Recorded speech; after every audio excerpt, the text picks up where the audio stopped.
Hello and welcome to this webinar in which we're going to take a look at how Purple Mash can support your preparation for SATs.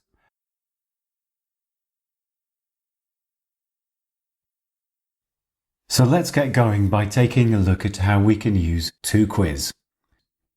We find ToQuiz by first of all clicking onto the Tools button on the main page of Purple Mash and then scrolling down to the Quiz and Game Creation section.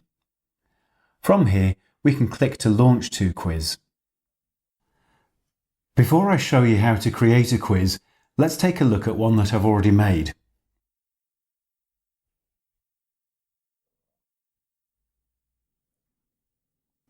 So the quiz begins with the title screen, which we can edit. Children press play, and here I've shown you a closed question in which we need to select the word which makes sense and insert it into the sentence in the correct place.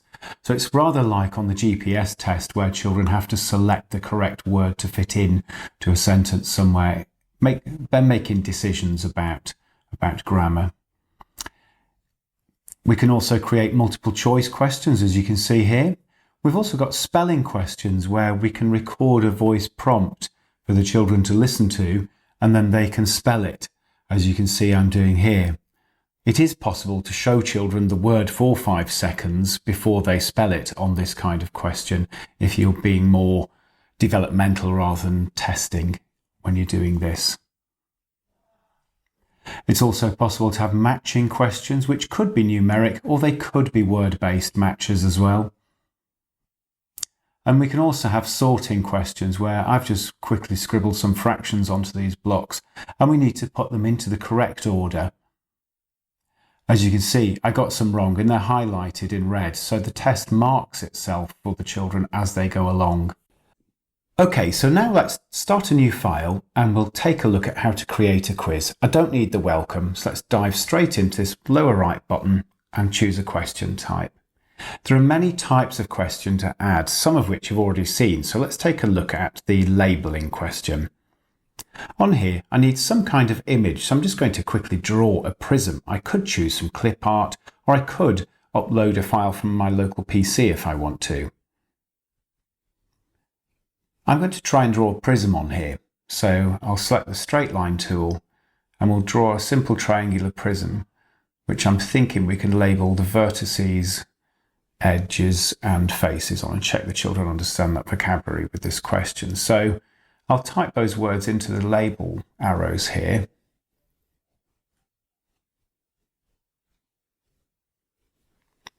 And I think I'll have vertex on this side. And then I'm going to drag by the arrowhead so it's pointing to the correct part of the diagram. And children, these arrows will be in place in the question and children will drag the words into the correct arrow. By clicking the blue button at the top, we can edit the title page and make it a little more personalised for the children. We can change colours. We could add a badge for our class if we wanted to. I can also change the sounds within the quiz and the time limits as well. Let's put something nice and colourful on the front page for them here. I can also add some instructions here as well if I want to maybe give the children some encouragement. I can change the font, and I can point out to them that although it's an on-screen test, they could still be perhaps doing some written calculations or trying some ideas out on paper before they answer it on the screen.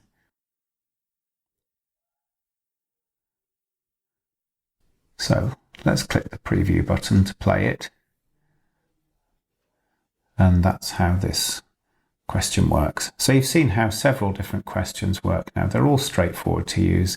If you're not sure about anything, click the little film strip in the upper right corner. And now I'll save and exit this. And I'll just show you that to set this for the children, we need to save the quiz that we've made as a file and then go into our work area. There's the quiz 2, and I click on it, and once it's highlighted, I select the Set to Do button from the top, and then I fill in the details for the quiz in the normal way. So this is just a regular to do. If I want to add some audio instructions, I'll need to allow my microphone, then I can perhaps read aloud the instructions for any children who might find it tricky to read. We can attach those and check that that's working. And then I'll go on to the next screen. We'll set that for today. And then I'll choose the class that I want to set the quiz for. Set as a to-do. All done. When the children do the quiz, the results from it will appear like this in the data section of Purple Mash. So it's really handy that you can get a sense of how accurately the children have answered the questions. You can also explore options in here of progression, see which quizzes have been answered in school hours. So there's perhaps no siblings at home have been trying the quiz for the children, and so on. For phonics, if you click on the English section and look into the SPAG sections of phonics folder with the different phases in it, within here there's lots of ready-made quizzes that children can use. They drag tiles into the window to complete a word which they'll be familiar with. If they get any of them wrong, it'll put a red cross onto it and they can drag the tile away and try again. And you can set these activities as to-dos in the way that we've already seen. Now we can give children some grammar exercises. They're in the SPAG section in the grammar folder, and there are folders for different age groups here. Let's have a look in the Soaring Eagles folder for Year 6, and we'll take a look at Flora's Trouble.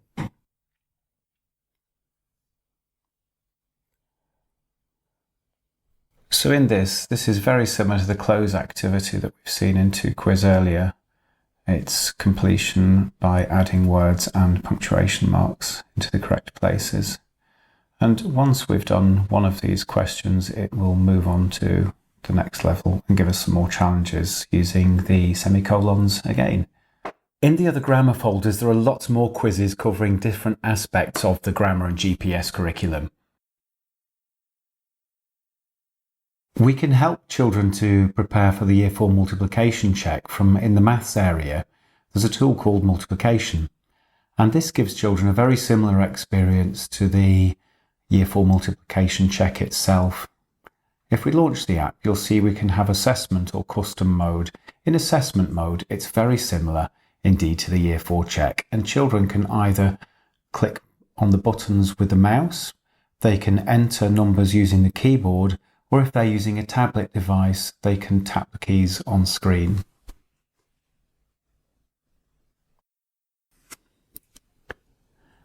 Let's have a look at how the custom mode works. By going into custom mode, I can select all of the tables or focus on two like the 8s and 9s. I can control the timing per question and so on. And now if I take this test, I'll find that it's all about the 8 and 9 times tables. I've also got it set so there's no pause between questions as well. I'll quit this now and we'll take a look at how we can set it as a to-do for the children. So clicking into to-do, I can set it in the normal way, but I can choose custom mode. So unlike normal to-dos, I can choose which tables and the various timing functions that we've got associated with it as well.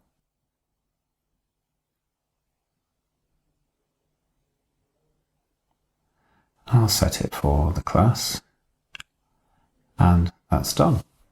When children have taken the multiplication check on here, the information for it goes into the data dashboard. So just looking into scores and tables check, you can see here that we get a standardized score and accuracy and the speed for correct answers as well. If we go into the maths area, there's a games section here which has got lots of opportunities for children to practice their recall of number facts. In this one here, we have to fire factors at numbers which are multiples of them, so I can fire 2 at most of them, 4 at 40, a 5 can go at 50. And if I don't get it right, then I'll lose some points. Information from these, like scores and so on, goes into the data dashboard as well. So if you're interested in that, we've already showing you where the data dashboard is, but just so you're aware, so you can look at it for these games. You can set up some templates and provide some support for children in their independent writing. So I've gone into To Publish Plus here, and we'll choose a blank newspaper. So what I want to do is to set this up as a scaffold for children. So I'm going to click the hat and go into teacher mode, and then I can click on the cog and I can say that I'll change the title of it. So for children, this is going to be called a flooding article. We'll select to say that it's going to have a word bin and a checklist as well. So the checklist is essentially a list of self-assessment criteria that children can tick to say they have done that in there. So this is a Key Stage 1 advanced one that I'm choosing here. I can also say I don't want any clip art in there. I'll have it empty and I'll choose my own clip art. So what we have now is a think about box. This is the prompt box. Click in the pencil. I can change the text which will be inserted when a child clicks the button. So we'll have last Friday, comma,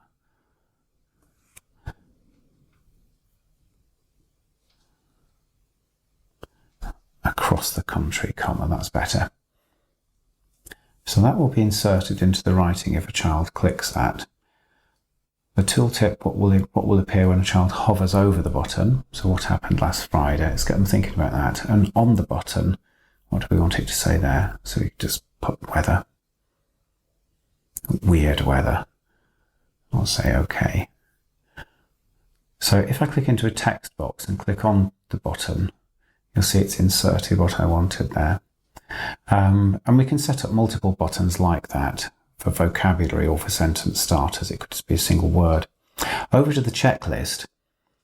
By clicking on these pencils, I can edit the contents of this self-assessment area. Or I can click the green circle there to add something. So this is what it's going to say on the checklist. I've included facts about the rain. And what do I want it to say when they hover over it? Well, how many millimetres of rain fell? There we go. So I could make any other changes to this that I want.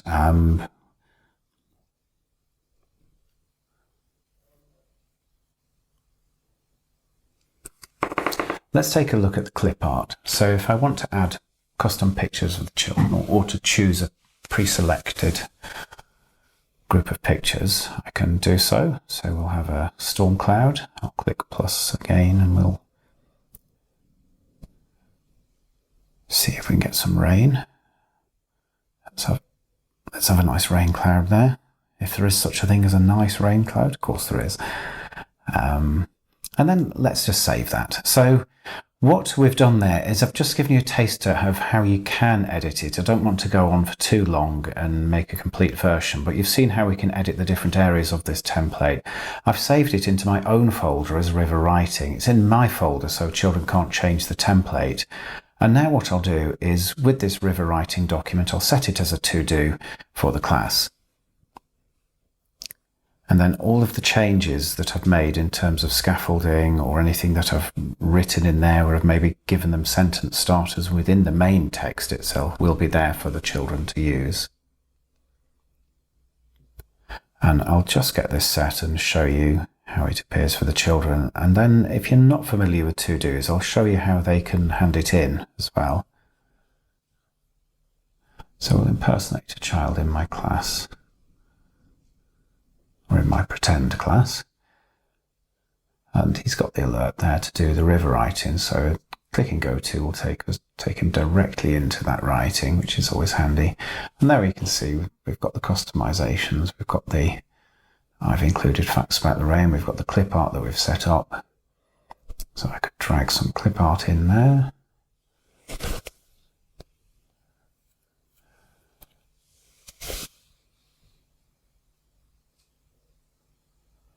And I can make a few changes and save it. Now that has saved into my to-dos area and the file is saved as Aidan's name. If I click on it, I can open it up like so. Or if I click on it and click mark, I can open it up and see it. And I have a box for teacher comment and so on for marking in the usual way that we have with to-dos. So what we've got here is a really nice way of customizing the scaffolding that children get for when they're independently writing and giving them that checklist that they can use to support their independence. And so that completes our little tour of some of the uses of Purple Mash at this time of year for helping children prepare for national testing. I hope you feel you've got something useful for it, and thank you very much for taking the time to stop by and watch this.